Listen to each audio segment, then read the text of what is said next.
திக்கெட்டும் திசையெட்டும் இருந்து பெரியோர்களும் தாய்மார்களும் கூடி இருந்தது இந்த ஒரு நொடிக்காகத்தான். நேரில் வந்திருக்கிற சொந்த பந்தங்களே, நேரகில் பார்த்து கொண்டிருக்கக்கூடிய உலக தமிழர்களே, தமிழக வெற்றி கழகத்தினுடைய வெற்றி தலைவர், வருங்கால முதல்வர், தமிழ்நாட்டின் தலையெழுத்தை மாற்ற போகிற மந்திரம், தர்மத்தாயின் தல புதல்வன், உங்கள் முன்னால் ஈரோடு மண்ணில், நம் கொள்கை தலைவர் மண்ணில் வெற்றி தலைவர் இதோ வருகிறார்.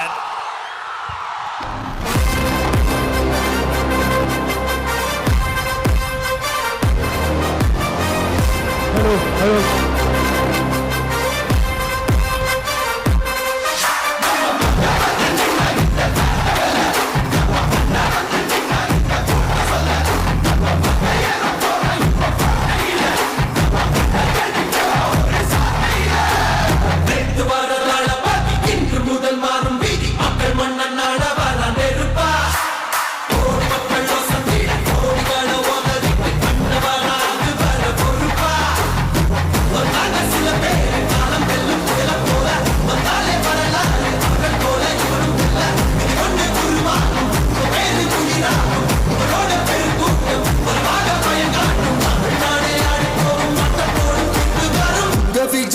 விஜய் உயிரென்ன வரனா,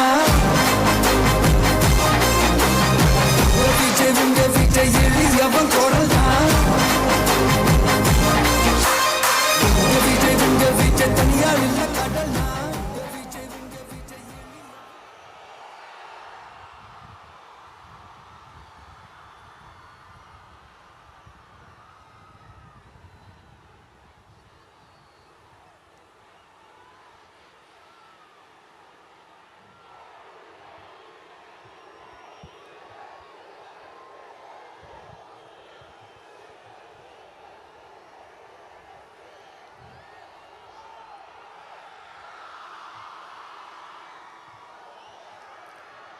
மஞ்சள் மஞ்சள் பொதுவா நல்ல காரியங்கள் ஸ்டார்ட் பண்றதுக்கு முன்னாடி இந்த மஞ்சள் எடுத்து வச்சுதான் ஸ்டார்ட் பண்ணுவாங்க. நம்ம வீட்டில் கூட நம்ம அம்மா அக்கா தங்கைகள் நமக்காக நாம நல்லா இருக்கணும்ன்றதுக்காக மஞ்சள் புடவை கட்டிக்கிட்டு தான் வேண்டிக்குவாங்க. அப்படி அந்த மஞ்சள்னாலே ஒரு தனி வைப்பு தாங்க. நம்ம கொடியில கூட அந்த வைப்ரண்டான அந்த எனர்ஜெட்டிக்கான அந்த மஞ்சள் இருக்குமே, அந்த மாதிரி மங்களகரமான மஞ்சள் விளையிற பூமி தான் இந்த ஈரோடு பூமி. இங்க வந்து மஞ்சளை பத்தி பேசாம வேற எங்க போய் பேசுறது? அது மட்டும் இல்ல, இங்க ஒரு மகத்தான ஒரு மனிதரை பத்தி நம்ம பேசி ஆகணும். இந்த ஈரோடு மண் விவசாயத்துக்கும் பேர் போன மண். இங்க நடக்கிற அந்த விவசாயத்துக்கு மிக முக்கியமான ஒரு கவசமா இருக்கிறது என்ன தெரியுமா? காலிங்கராயன் அணை, காலிங்கராயன் கால்வாய். காலிங்கராயன் அணை கட்டினதுலையும் கால்வாய் வெட்டினதுலையும் உயிரான உணர்வு பூர்வமான நிறைய விஷயங்கள் இருக்குது. அப்படி அந்த ப்ராசஸ்ல அவர் அந்த அணை கட்டும் போதும் கால்வாய் வெட்டும் போதும் ரொம்ப சோர்வடைஞ்சிட்டாராம். அப்ப அவங்க அம்மா அதை பார்த்துட்டு சொன்னாங்களாம், மகனே காளிங்கா, தயிர் வித்த காசு தாழ்வாரம் வரைக்கும் இருக்குது, மோர் வித்த காசு முகுடம் வரைக்கும் இருக்குது, அதை எடுத்துக்கிட்டு போய் அணைய கட்டியா கால்வாய வெட்டியான்னு சொல்லி தைரியம் கொடுத்தாங்களா? பெத்த அம்மா கொடுக்கிற அந்த தைரியம் இருக்கு பாருங்க, அதை தாண்டி வேற எதுவுமே கிடையாதுங்க. ஒரு மனுஷனால எதையும் சாதிச்சு காட்ட முடியும். அப்படி ஒரு தைரியத்தை தான் இப்ப நீங்க என்னுடைய அம்மா, அக்கா, தங்கைகள், நண்பா, நண்பிகள், தோழர்கள் எல்லாரும் எனக்கு கொடுத்திருக்கிறீங்க. அதே தைரியத்தை, அதே துணையா என் கூட நிக்கிறீங்க. இதை எப்படி நம்ம பிரிச்சு விடலாம்? இதை எப்படி நம்ம கெடுக்கலாம்? என்னெல்லாம் அவதூறுகள் நம்ம விஜய் மேல சொல்லி மக்களை நம்ப வைக்கலாம்?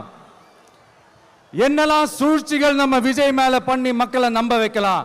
இப்படி சூழ்ச்சிகளை மட்டுமே நம்பி பொழப்ப நடத்துற சில சூழ்ச்சிக்கார கூட்டங்கள் இதை தொடர்ந்து செஞ்சுக்கிட்டு தான் இருக்கு. ஆனா அவங்களுக்கு தெரியாது, இது இன்னைக்கு நேத்து வந்த உறவு இல்ல. கிட்டத்தட்ட 30-33 வருஷத்துக்கு மேல இருக்கிற உறவு. ஏன், நான் சினிமாவுக்கு வந்தப்போ எனக்கு வயசு 10. அப்பல இருந்தே இந்த உறவு ஸ்டார்ட் ஆகி போயிட்டு இருக்குன்னு அவங்களுக்கு தெரியாம போச்சு. அதனால என்ன பண்ணாலும், நீங்க என்ன ட்ரை பண்ணாலும், எல்லாத்தையும் விட்டுட்டு மக்களுக்காக வந்திருக்கிற இந்த விஜய மக்கள் ஒரு நாளும் கைவிட மாட்டாங்க.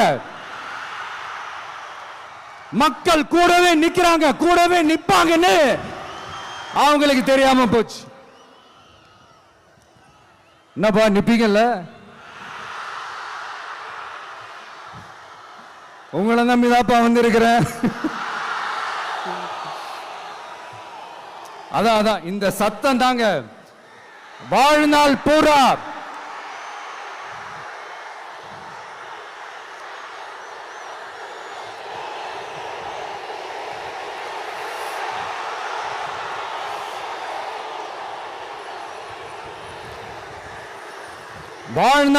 உங்களுக்கு நன்றியோடவே இருப்பேன். இப்போ நம்ம காளிங்கராயன் அவர்கள் அணையை கட்டுறதுக்காக பவானிக்கு போய் பார்க்கும்போது ஒரு இடத்துல ஒரு பாம்பு வந்து உட்கார்ந்துச்சான், படுத்துச்சான். அது படுத்த இடத்துல தான் அவர் அணையை கட்ட ஸ்டார்ட் பண்ணாராம். அப்புறம் அந்த பாம்பு வளைஞ்சி நெளிஞ்சி போற இடத்துலலாம் கால்வாயை வெட்டினார்னு சொல்லி சில வாய்மொழி கதைகள்லாம் சொன்னாங்க. தண்ணியை சேமிச்சு வச்சு குடிக்கிறதுக்கும் விவசாயத்துக்கும். தம்பி கீழே இறங்கு, தம்பி கீழே இறங்குப்பா, ப்ளீஸ் கீழே இறங்குப்பா.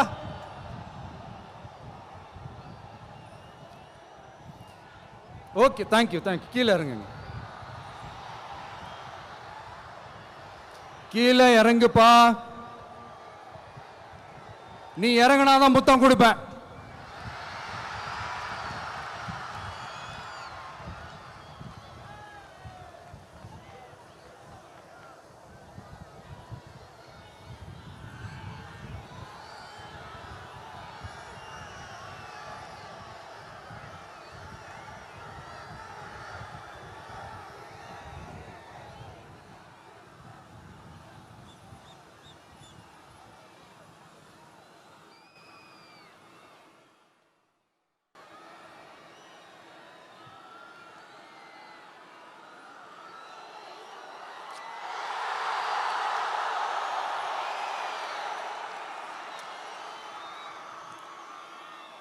இப்படி தண்ணியை சேமிச்சு வச்சு குடிக்கிறதுக்கும் விவசாயத்துக்கும் வழி வகுக்கிறது எவ்வளவு பெரிய ஒரு நல்ல விஷயம்.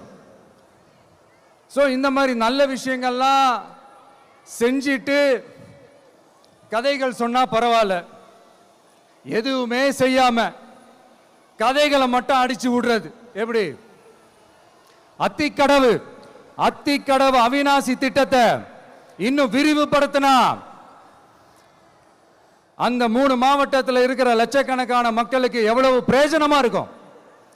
எத்தனையோ லட்சம் ஏக்கர் நிலங்கள்ல விவசாயம் நடத்தினா எவ்வளவு பிரயோஜனமா இருக்கும்.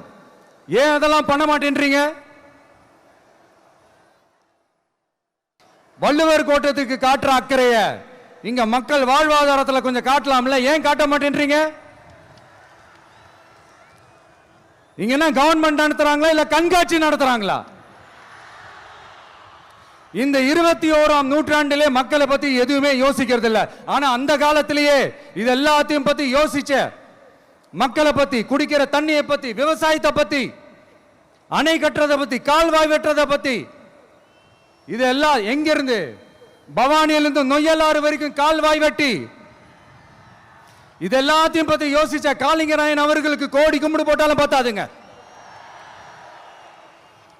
இப்படி அந்த காலத்தில் இருந்த ஒரு ஹீரோவை பத்தி பேசிட்டு இந்த காலத்தில், அதாவது 1920th செஞ்சுரியில் இருந்த ஒரு ஹீரோவையும் பத்தி நம்ம பேசி ஆகணும்ல. ஒருத்தர் இலகிய மனம் கொண்ட ஹீரோனா, இன்னொருத்தர் இரும்பு மாதிரி அயன் மேன் தான். எஸ், நம்ம ஈரோடு கடப்பாறை தான்.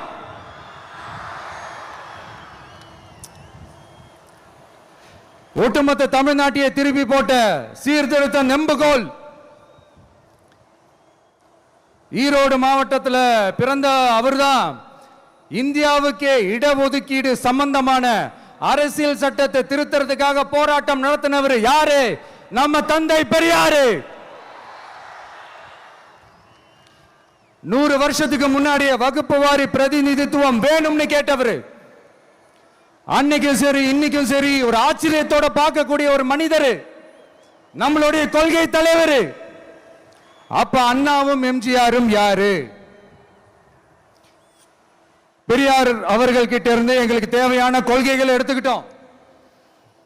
அவரை ஃபாலோ பண்ற, அவரை வழிகாட்டி ஏத்துக்கிட்ட அண்ணா அவர்கள் கிட்ட இருந்தோம், எம்ஜிஆர் அவர்கள் கிட்ட இருந்தோம் தேர்தல் அணுகுமுறையை எடுத்துக்கிட்டோம்.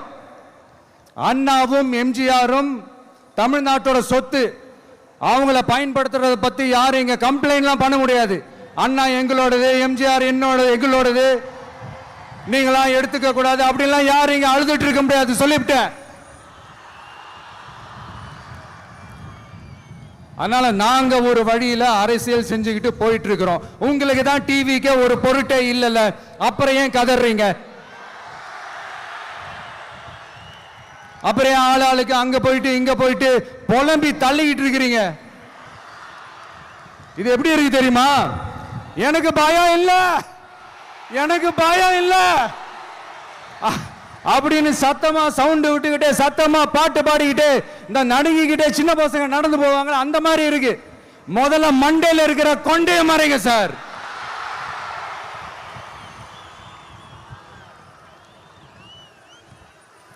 சும்மா மாறு வேஷத்துல மறு வச்சுக்கிட்டு மீடியா ஆளு, ரேடியோ ஆளுன்னு இவங்க ஆளுங்களே மாத்தி மாத்தி அனுப்பிக்கிட்டு, இதெல்லாம் என்ன மக்களுக்கு தெரியாதுன்னு நினைச்சிட்டு இருக்கீங்களா? மக்கள் எல்லாத்தையும் உன்னிப்பா கவனிச்சிட்டு இருக்காங்க. அதனாலதான் சொல்றேன், உங்களுக்கு நீங்க கொள்ளையடிச்சு வச்சிருக்கிற காசு தான் துணை. ஆனா எனக்கு என் மேல எல்லையில்லா பாசம் வச்சிருக்கிற இந்த மாசு தான் துணை.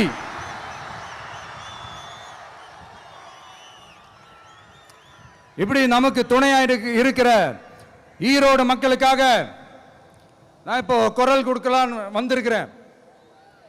சரி, இப்போ விஷயத்துக்கு வருவோம். பெரியார் அவர்கள் கிட்ட இருந்த அந்த செல்வாக்கையும் அந்த பதவிகளையும் அந்த பவரையும் வச்சுக்கிட்டு அவர் என்ன சொன்னார் தெரியுமா? இவ்வளவு செல்வாக்கு, இவ்வளவு பதவிகள், இவ்வளவு பவர் இருந்தோம் நான் ஒரு 5 பைசா காசு சம்பாதிச்சிருப்பேனா? எனக்கோ இல்லை என் குடும்பத்துக்கோ பட்டங்கள் வேணும், பதவி வேணும்னு ஏதாவது கேட்டிருப்பேனா? இல்லை ஏதாவது லாபம் பார்த்துருப்பேனா? இல்லை எதுக்காவது ஆசைப்பட்டிருப்பேனா? ஆனா அவர் பேரை சொல்லிக்கிட்டு, அவருடைய கொள்கையை ஃபாலோ பண்றதா சொல்லிக்கிட்டு இப்ப ஆட்சியில இருக்கிறவங்க என்னெல்லாம் செய்யறாங்கன்னு.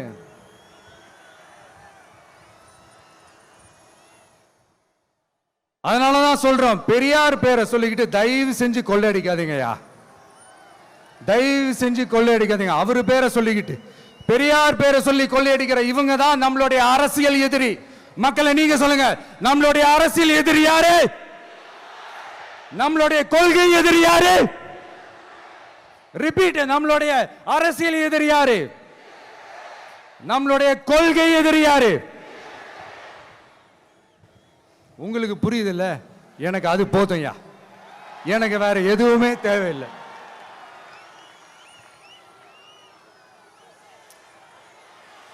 அதனால தான்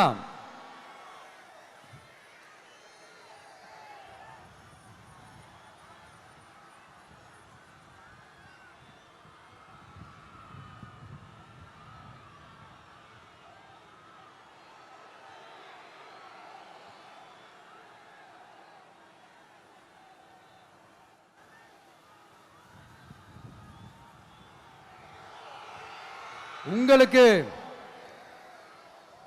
நம்மளை பத்தி நம்ம அரசியலோட நீங்க எல்லாரும் என்னோட அரசியலோட கனெக்டடா இருக்கீங்கன்றது ரொம்ப தெளிவா தெரியுது. அதனால எனக்கு அது போதும். அதனாலதான் எதிரிகள் யாருன்னு சொல்லிட்டு களத்துக்கு வந்திருக்கிறோம். அதனால அவங்கள மட்டும் தான் எதிர்ப்போம். அதுவும் அந்த எதிரிகள் யாரு இப்போ இங்க 2026 சட்டமன்ற தேர்தலில் களத்தில் இருக்கிறாங்களோ அவங்கள மட்டும் தான் எதிர்ப்போம். சும்மா களத்திலே இல்லாதவங்களையும் களத்துக்கும் அவங்களுக்கும் சம்பந்தமே இல்லாதவங்களையும் எதிர்க்கிற ஐடியாலாம் இல்ல பாஸ். நீங்க கேட்கிறீங்கன்றதுக்காகலாம் எதிர்த்துட்டு இருக்க முடியாது பாஸ். எங்களுக்கு நிறைய வேலை இருக்குது.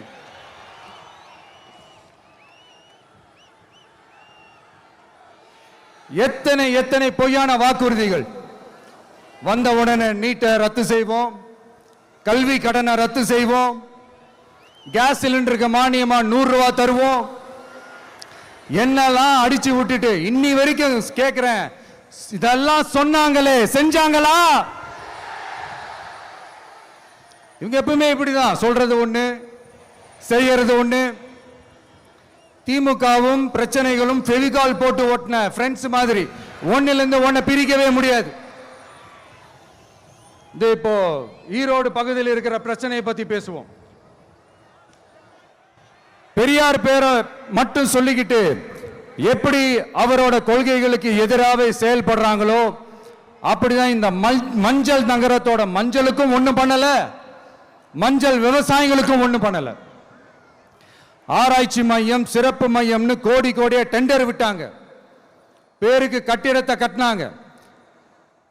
ஆனா உலகமே போட்டி போட்டு வாங்குற மஞ்சளை மதிப்பு கூட்டி விற்பனை செய்ய, அதாவது அதோட வேல்யூ இன்க்ரீஸ் பண்ணி நம்ம விவசாயிகளுக்கும் இந்த மாவட்ட மக்களுக்கும் நன்மை செய்ய இதுவரைக்கும் என்ன செஞ்சிருக்காங்கன்னு யோசிச்சு பார்த்தா ஒரு பெரிய ஜீரோ தான். கரும்பு நெல்லுக்கு அரசாங்கம் விலை பிக்ஸ் பண்றாங்க, அதையும் ஒழுங்கா பண்றதில்ல. ஒவ்வொரு முறையும் பிரச்சனை. அங்க நெல் கொள்முதல் செய்யறதுல ஊழல். சரி, நாம கஷ்டப்பட்டு விளைய வச்சது வீணா போக கூடாதுன்னு நினைச்சு நம்ம விவசாயிகள் கேட்கிற லஞ்சத்தை கொடுத்தாலும் அதுக்கப்புறம் கூட அந்த கொள்முதல் ஒழுங்கா நடக்கிறது இல்லை. அதையும் தாண்டி ஏதோ ஒரு விலை விவசாயிகளுக்கு கிடைக்குது. அப்படிலாம் இல்லாம ஒழுங்கா நேர்மையா நம்ம மஞ்சளுக்கும் நியாயமான விலை பிக்ஸ் பண்ணி தரமான விதைகளை கொடுத்தா என்ன குறைஞ்சா போயிடுவாங்க? இதெல்லாம் யோசிக்கிறதுக்கு அவங்களுக்கு நேரமே இல்லை. 24/7 அவங்களோட யோசனை என்ன தெரியுமா? இந்த விஜயை எப்படி முடக்கலாம், தமிழக வெற்றி கழகத்தை எப்படியெல்லாம் முடக்கலாம், அப்படிதான் அவங்களுடைய சிந்தனையே 24/7. எத்தனையோ வருஷத்துக்கு முன்னாடி நம்ம காளிங்கராயர் நதிகளின் இணைப்புக்கு முன்னோடியா இருந்தார். பவானி ஆத்துல வர அதிகமான தண்ணீர் அணை கட்டி தேக்கி தண்ணீர் வறட்சியான பகுதிகளுக்கு அனுப்பினார். ஆனா இன்னைக்கு இவ்வளவு நவீன வசதிகள் இருந்தோம், இவ்வளவு சயின்ஸ் வளர்ச்சிகள் இருந்தோம், இவ்வளவு டெக்னாலஜி வளர்ச்சிகள் இருந்தோம், அவங்க வாக்குறுதியில் ஒன்று கொடுத்தாங்கல்ல, பவானி நொய்யலாறு அமராவதி 6 இணைப்பு திட்டத்துக்கு ஒரு துரும்ப கூட கிள்ளி போடல. வாக்குறுதி நம்பர் 103 சொன்னாங்களே செஞ்சாங்களா? சரி, இதாவது ஒரு பெரிய ப்ராஜெக்ட் வைங்க. ஆறுகளை சுத்தப்படுத்த பல்லாயிரம் கோடி நிதி ஒதுக்குவோம், தமிழ்நாட்டில் உள்ள ஆறுகளை சுத்தப்படுத்துவோம்னு சொன்னாங்களே செஞ்சாங்களா? ஆனா ஆத்து மணலை கொள்ளையடிக்கிறதுல மட்டும் வேலையை கரெக்டா செய்வாங்க. இதை நான் ஏன் திரும்ப திரும்ப சொல்றேன்னா, மக்களே நீங்க புரிஞ்சுக்கணும். கொஞ்சம் மசந்தா மற்ற மாவட்டங்கள்ல மணல் காணாம போன மாதிரி, மலைகள் காணாம போன மாதிரி, நம்ம மாவட்டத்தில் தனி வளத்தை கொடுத்த செம்மண்ணும் காணாம போறதுக்கு வாய்ப்பு இருக்கு மக்களே. நம்ம மண்ணுக்கும் நம்ம ஆத்துக்கும் நம்ம விவசாயிக்கும் தான் இந்த மோசமான நிலைமை. அதனால ஏதாவது தொழில் செஞ்சு பிழைக்கலாம்னு பார்த்தா அதுக்கும் எங்க விடுறாங்க. தொழில்னு பார்த்தா 30% நெசவாளர்களுக்கு கூலி பாக்கி. அரசாங்கம் நம்ம நெசவாளர்கள் கிட்ட இருந்து கொள்முதல் செய்த வேட்டி சேலைக்கான கூலியை கூட போராடித்தான் வாங்க வேண்டியதா இருக்குது. அது சலுகையோ உதவியோ நலத்திட்டமோ கிடைக்காது. நம்ம உழைப்புக்கான ஊதியம், நம்மளோட உரிமை, அதுக்கே போராட வேண்டிய நிலையில தான் இந்த அரசாங்கம் நம்மளை வச்சிருக்கு. நல்லா பார்த்துக்கங்க மக்களே, உரிமைக்கு குரல் கொடுத்தவங்க தான் இவங்க. சிறு குறு தொழில்கள் பீக் ஹவர்ஸ் சார்ஜ்னு கரண்ட்டுக்கு அநியாய விலை வச்சு அதையும் செய்ய விடாம நம்மளை முடக்கிடுறாங்க. அந்த பீக் ஹவர்ஸ் சார்ஜ் கொள்ளையால எத்தனை வருஷமா எவ்வளவு பேர் பாதிக்கப்படுறோம், எவ்வளவு தொழில்கள் பாதிக்கப்படுது. நாமளும் கத்துறோம், போராடுறோம், கோரிக்கை வைக்கிறோம். எதையாவது இவங்க கண்டுக்கிறாங்களா? கொஞ்சம் யோசிங்க. ஏன் கண்டுக்க மாட்டேன்றாங்கன்னு கொஞ்சம் யோசிங்க. அப்பதாங்க பிரைவேட்ல அதிக விலைக்கு கரண்ட் வாங்க முடியும், அதுக்கு டெண்டர் விட முடியும். அப்படி டெண்டர் விட்ட மேட்டர்ல எல்லாம் என்ன நடக்கும்னு உங்களுக்கும் தெரியும், எனக்கும் தெரியும், நம்ம எல்லாருக்குமே தெரியும். இந்த மாதிரி ஈரோடுல மட்டும் இல்ல, எந்த மாவட்டத்துக்கு போனாலும் பிரச்சனைகள் மேல பிரச்சனைகள் தான்.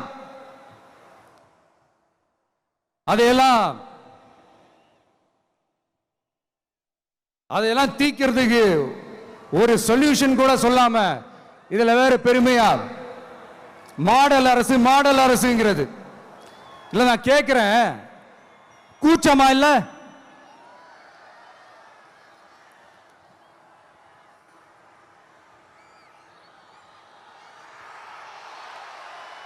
இதெல்லாம் கேட்டா அப்படியே நம்ம பக்கம் யூட்டர்ன் அடிச்சு வந்துருவாங்க.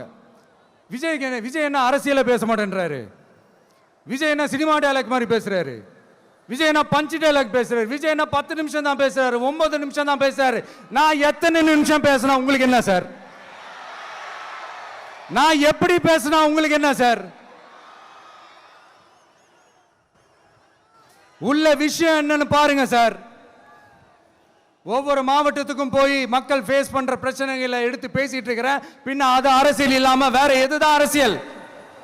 உங்களை மாதிரி தனிப்பட்ட முறையில் தரக்குறைவா அசிங்கமா பேசுறதுதான் அரசியல்னா அந்த அரசியல் நமக்கு வராதுன்னா நல்லாவே வரும். உங்களை விட எனக்கு அது நல்லாவே வரும். வேணான்னு விட்டு வச்சிருக்கிறோம். அப்புறம் உங்களுக்கு நமக்கு என்ன வித்தியாசம்? காஞ்சிபுரத்தில் நாம பேசும்போது இந்த மாதிரி உங்களால் அமைக்கப்பட போற ஆட்சியில நம்ம ஆட்சிக்கு வந்த உடனே என்னெல்லாம் செய்ய போறோம்ன்றது சிலது சொன்னோம். அதையெல்லாம் தப்பா புரிஞ்சுக்கிட்டு இப்போ சொல்றேன், விளக்கமா சொல்றேன், நான் சலுகைகளுக்கு எதிரானவன் கிடையாது. மக்களுக்கான சலுகைகளை இலவசம்னு சொல்லி அசிங்கப்படுத்துறதுல எனக்கு உடன்பாடு கிடையாது. மக்கள் காசுல மக்களுக்கு செய்யறதை எப்படி இலவசம்னு சொல்லுவீங்க? அப்படியே செஞ்சிட்டாலும் ஓசில போறேன்னு சொல்லி அசிங்கப்படுத்துறீங்க. என்ன கேட்கறதுக்கு ஆள் இல்லைன்னு நினைச்சீங்களா? மக்களுக்கு ஒண்ணுன்னா இந்த விஜய் வந்து நிப்பா, இந்த விஜய் வந்து கேள்வி கேட்பா. இந்த விஜய் எப்பவுமே மக்கள் பக்கம் தான், அதே மாதிரி மக்களும் என் பக்கம் தான். என் மக்கள் மானத்தோட மரியாதையோட கௌரவத்தோட வாழணும். என் மக்கள் யாருக்கும் கீழே கிடையாது. அப்படி அவங்க கௌரவத்தோட வாழணும்னா அவங்களுக்கான வாழ்க்கை தரம் உயரணும். வாழ்க்கை தரம் உயரணும்னா அவங்களோட வாழ்வாதாரம் உயரணும். வாழ்வாதாரம் உயர்ந்தாதான் பொருளாதாரம் உயரும். பொருளாதாரம் உயர்ந்தாதான் வசதி வாய்ப்புகள் உயரும்.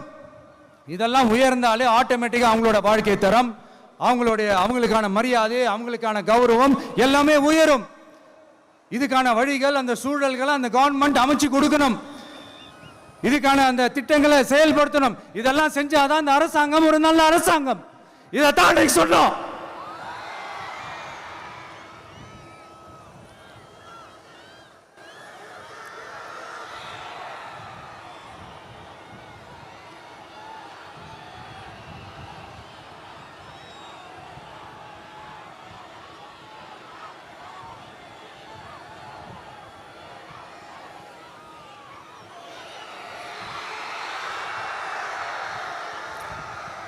இதைத்தான் அன்னைக்கு சொன்னோம். உடனே சொன்னா மட்டும் போதுமா? எப்படி செயல்படுத்துவீங்க? நாங்க என்ன வாயிலே வடை சுடுறதுக்கு டிஎம்கேவா, டிவிகேடா?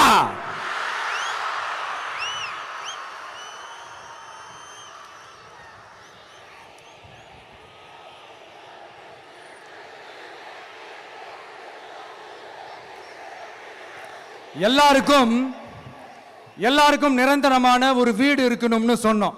உடனே எங்க ஆட்சியிலே நாங்க எல்லாரும் வீடு கட்டி கொடுத்துட்டோமே அப்படிங்கிறது இல்ல. நான் கேட்கிறேன், இங்க உங்களை தான் கேட்கிறேன், இங்க வாடகைக்கு இருக்கிறவங்களே இங்க யாரும் இல்லையா? எல்லாருக்கும் சொந்தமா வீடு கட்டி கொடுத்துட்டாங்களா? அடுத்து வீட்டில் இருக்கிற ஒவ்வொருத்தரும் மினிமம் டிகிரி படிச்சிருக்கணும் அப்படின்னு சொன்னோம். உடனே எங்க ஆட்சியிலே எல்லாரும் டிகிரி படிச்சு முடிச்சிட்டாங்களே அப்படிங்கிற மாதிரி சொல்றது அது உண்மைனா? ஸ்கூல் லெவல்லையே டிராப் அவுட்ஸ் அதிகமானது யாரோட ஆட்சியிலங்க?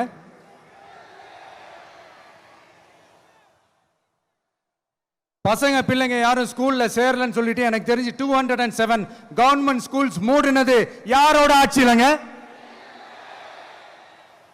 இதுல கல்வியில் சிறந்த தமிழ்நாடுன்னு டிராமா வேற.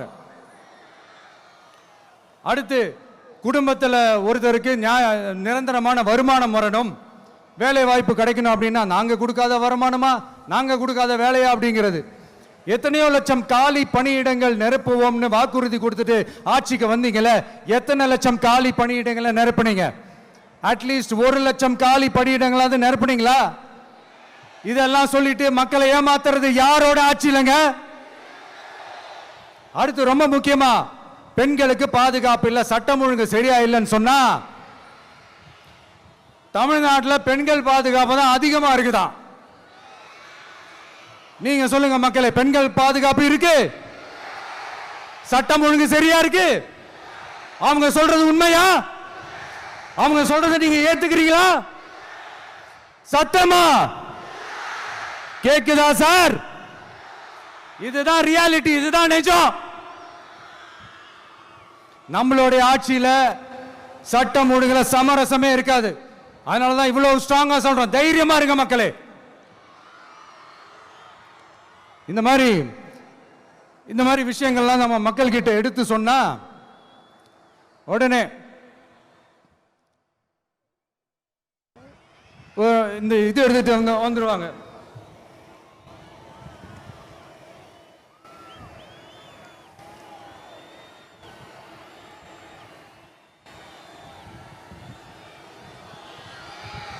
இந்த மாதிரி இதெல்லாம் என்னென்ன செய்ய போறோன்றது சிலதெல்லாம் காஞ்சிபுரத்தில் சொன்ன மாதிரி சொன்னா எல்லாத்தையும் தப்பா திருச்சி பேசிக்கிட்டு அவதூறு பரப்பிக்கிட்டு.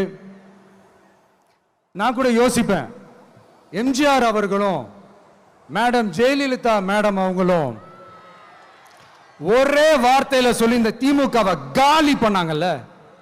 நான் கூட யோசிப்பேன், ஏன் இவ்வளவு ஹார்ஷா பேசுறாங்க, ஏன் இவ்வளவு ஹார்ஷா அவங்கள திட்டுறாங்கன்னு யோசிச்சது உண்டு. இப்பதானே புரியுது. அவங்க 2 பேரும் சொன்னதை இப்ப நானும் ரிப்பீட் பண்றேன். திமுக ஒரு தீய சக்தி, திமுக ஒரு தீய சக்தி, திமுக ஒரு தீய சக்தி, திமுக ஒரு தீய சக்தி, தீய சக்தி, தீய சக்தி, தீய சக்தி. என் நெஞ்சில் குடியிருக்கும் ஈரோடு மக்களே,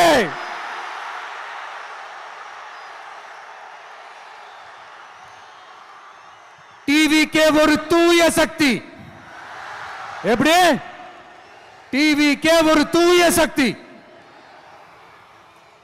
தூய சக்தி டிவிகேவுக்கும் தீய சக்தி டிஎம்கேவுக்கும் தான் போட்டியே.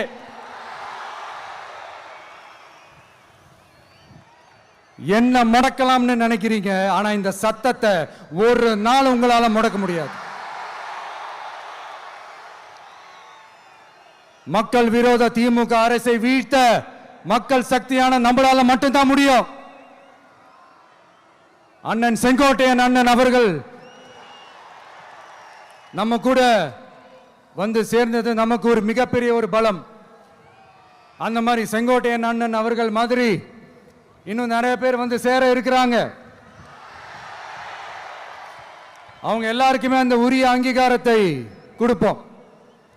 அது மட்டும் இல்ல, அப்புறம் இன்னொரு விஷயம் சொல்ல மறந்துட்டேன்.